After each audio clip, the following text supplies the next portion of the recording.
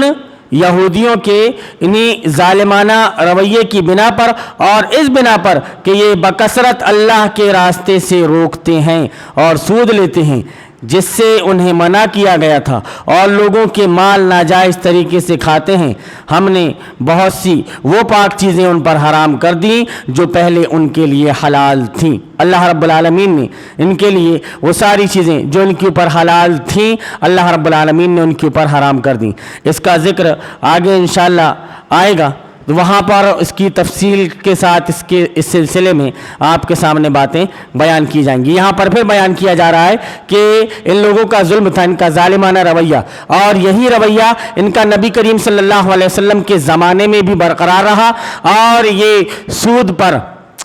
پر خوب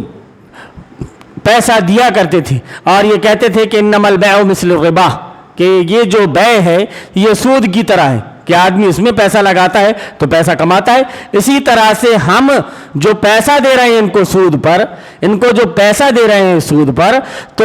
اس کا بھی ہم کو فائدہ ملتا ہے، گویا یہ ہمارا بزنس ہے، ہمارا کاروبار ہے۔ تو اللہ کے رسول صلی اللہ علیہ وسلم نے جب ان کی دکانداری کے بارے میں، انہوں نے کی یہ دکانداری چل رہی تھی، اللہ کے رسول صلی اللہ علیہ وسلم نے جب آ کر یہ بیان فرمایا کہ اللہ رب العالمین نے سود کو حرام قرار دیا ہے، اور سورہ بقرہ کے اندر اللہ رب العالمین نے بیان فرمایا کہ جو سودی کاروبار کرتے ہیں فَأَذَنُوا بِحَرْبٍ مِّنَ اللَّهِ وَرَسُولِهِ، اللہ اور اس کے رسول سے جنگ کرنے کے لیے وہ تیار ہو جائیں۔ تو ان لوگوں کی دکانداری پر جب ضرب پڑی تو یہ کھل کر نبی کریم صلی اللہ علیہ وسلم کی مخالفت میں آ گئے، اور آپ صلی اللہ علیہ وسلم کی راہ میں کانٹے بچھانے لگے، آپ صلی اللہ علیہ وسلم کی راہ میں روڑے اٹکانے لگے، یہ چاہنے لگے کہ یہ جو دین ہے یہ دوسروں تک نہ پہنچنے پائے، یہ جو بات ہے یہ بات دوسرے تک نہ پہنچنے پائے، اور مرتے دم تک یہ لوگ اس بات کی کوشش کرتے رہے، اور کل قیامت تک ایسا نہیں ہے کہ وہ خاموش ہو گئے نبی کریم صلی اللہ علیہ وسلم کے چلے جانے کے بعد میں، اب بھی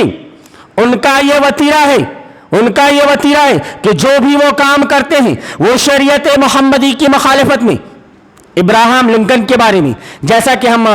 ذکر کرتے ہیں کہ یہ جمہوریت کا بانی تھا، اور یہ بھی ایک یہودی تھا، اسلام کی مخالفت میں ایک نیا دین اس نے بنا کر چلا گیا، جو دین آج لگ بھگ پوری دنیا میں قائم ہے، اور لوگ اس کے دل دادا ہیں، لوگ مانتے ہیں اس کو،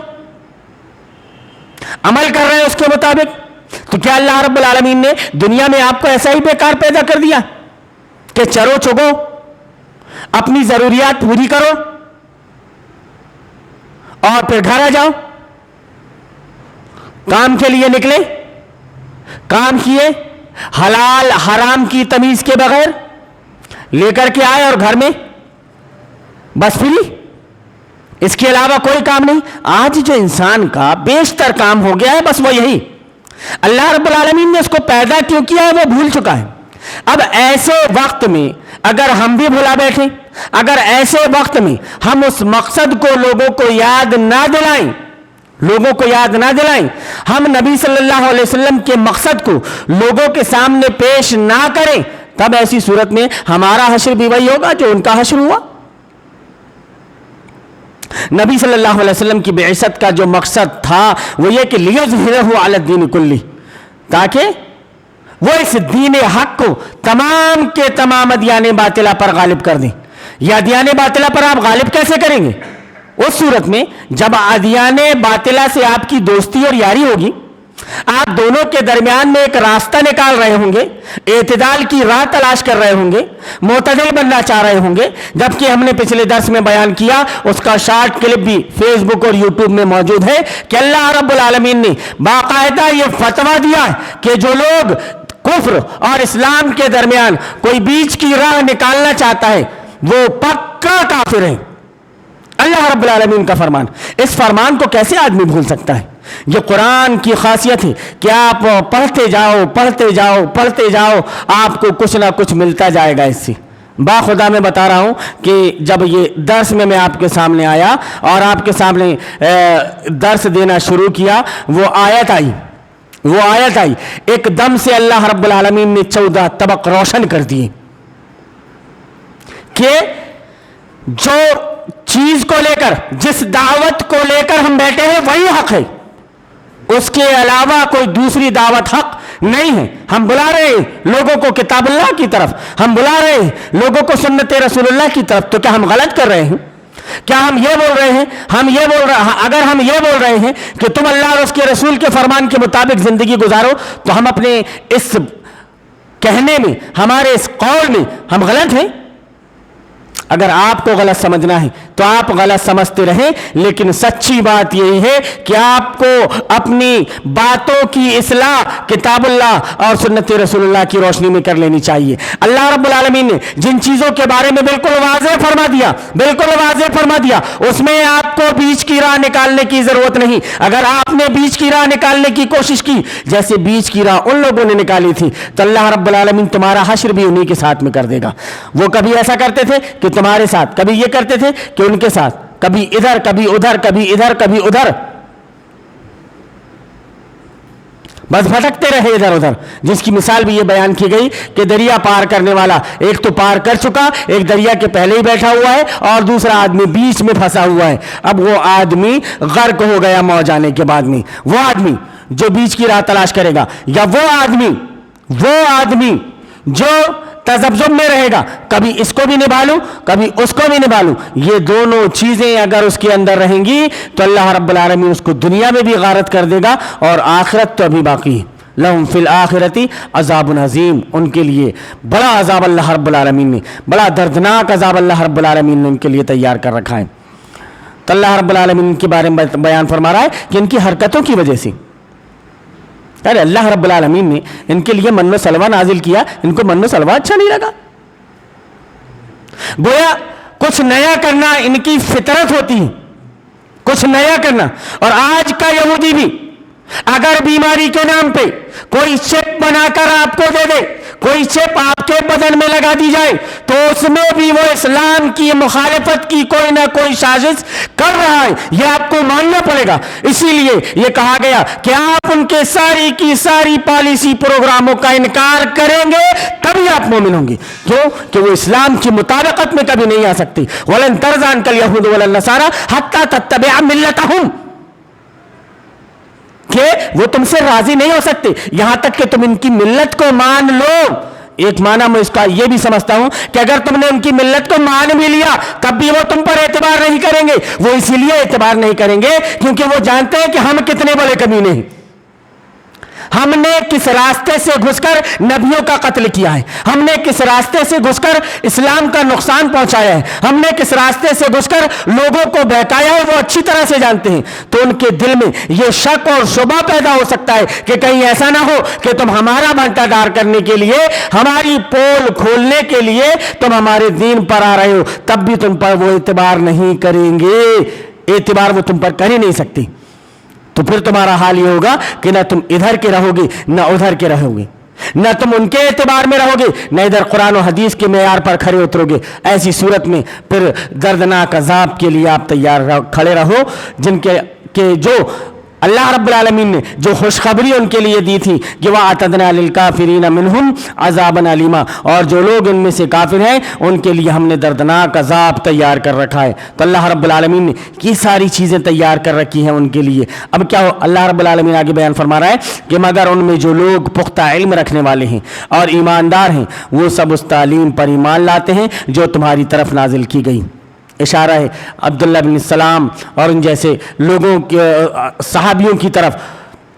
کہ جو پہلے یہودی تھے لیکن بعد میں انہوں نے اسلام کو قبول کر لیا، تو اللہ رب العالمین انہی کے بارے میں ذکر کر رہا ہے کہ مگر ان میں سے جو لوگ پختہ علم رکھنے والے ہیں اور ایماندار ہیں وہ سب اس تعلیم پر ایمان لاتے ہیں جو تمہاری طرف نازل کی گئی ہے اور جو تم سے پہلے نازل کی گئی